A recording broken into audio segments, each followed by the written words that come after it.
एक गांव में कविता नाम की बहुत ही सुंदर लड़की रहती थी। उसका परिवार बकरी का दूध बेचकर अपना गुजारा करता था। एक सुबह कविता की माँ कविता से कहती है, कविता, सुबह सुबह क्या तू बकरियों के साथ लग जाती है? चल घर के काम में मेरा हाथ बटा। ओह माँ, तुम भी ना, काम तो तुम भी कर सकती हो, मुझे तो बकरियों के साथ खेलना अच्छा लगता है। थोड़ा बहुत घर का काम भी सीख ले। अच्छा ठीक है ना, सीख लूंगी बस। कविता को बकरियों के साथ खेलना बहुत अच्छा लगता था। वो सारा दिन बकरियों के साथ लगी रहती थी। एक दिन शहर से एक वरुण नाम का लड़का गांव घूमने आया। अरे वाह, कितना सुंदर गांव है, कितनी हरियाली है यहाँ। यहाँ चारों तरफ खेत ही खेत, बिल्कुल शांति है यहाँ। तभी उसे कविता नजर आती है। उसे कविता से प्यार हो जाता है। लड़का घर जाकर अपनी माँ से कहता है, माँ, मुझे गांव में एक लड़की पसंद आई है, मैं उसी से शादी करूँगा। गांव की लड़की से तू शादी कैसे कर सकता है बेटा? हमने तुझे इतना पढ़ाया लिखाया है, अब तो गांव की गंवार लड़की से शादी करेगा। उसकी माँ उसे बहुत समझाती है। तब वरुण अपनी माँ से कहता है, मैं शादी करूँगा तो कविता से ही, वरना मुझे कोई शादी वादी नहीं करनी।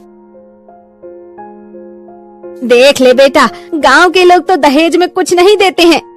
मुझे दहेज चाहिए भी नहीं, हमारे घर में किसी चीज की कमी नहीं है। अच्छा ठीक है, करवा देंगे तेरी शादी।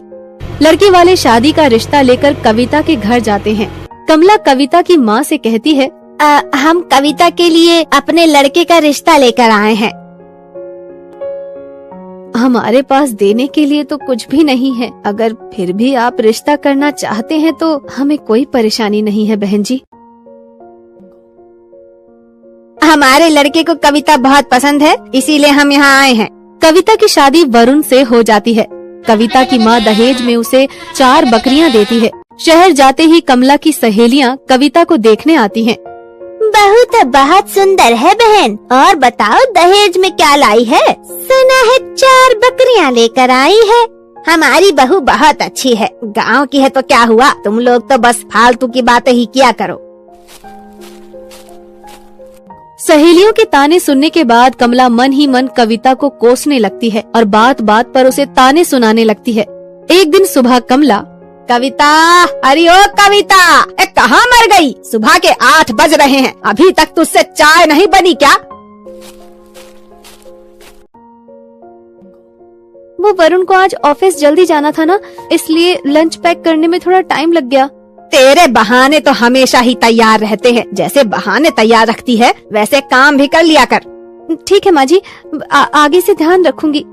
एक दिन कमला अपनी सहेलियों को खाने पर घर पर बुलाती है। सभी सहेलियां अच्छे से तैयार होकर आती हैं। एक सहेली कमला से कहती है, अरे तुम्हारी बहू कहाँ है? दिखाई नहीं दे रही।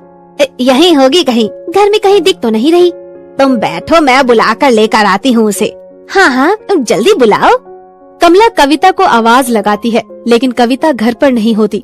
कुछ देर बाद कविता घास की गठरी लेकर आती है। कमला की सहेली कमला से कहती है, देखो आ गई तुम्हारी गांव वाली गंवार बहू। घास की गठरी लेकर कहाँ घूम रही हो कविता? कहीं नहीं, वो बकरियों के लिए घास लेने गई थी। यहाँ शहर में तो कहीं घास नहीं मिलती ना, तो दूर से ही लेकर आई हूँ। बकरी भी कोई पालने की चीज है? मैं बचपन से इन्हें पाल रही हूँ, मुझे अच्छा लगता है।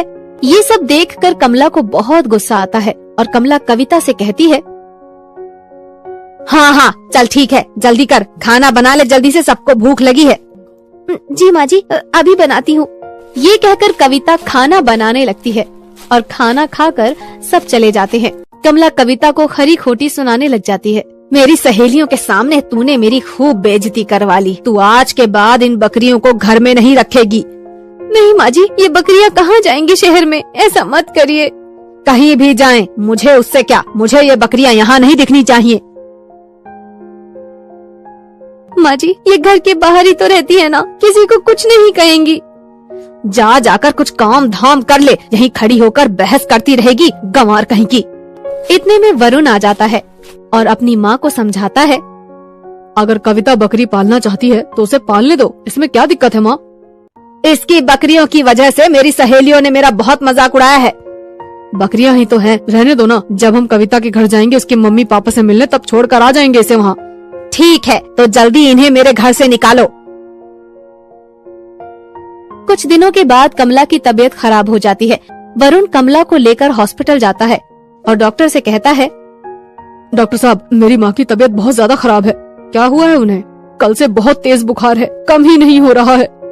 डॉक्टर वरुण की माँ का ब्लड टेस्ट करवाता है और वरुण को कहता है, तुम्हारी माँ को डेंगू हुआ है, इनका इलाज जल्दी ही शुरू करना पड़ेगा और तुम्हें भी इनका अच्छे से ध्यान रखना होगा।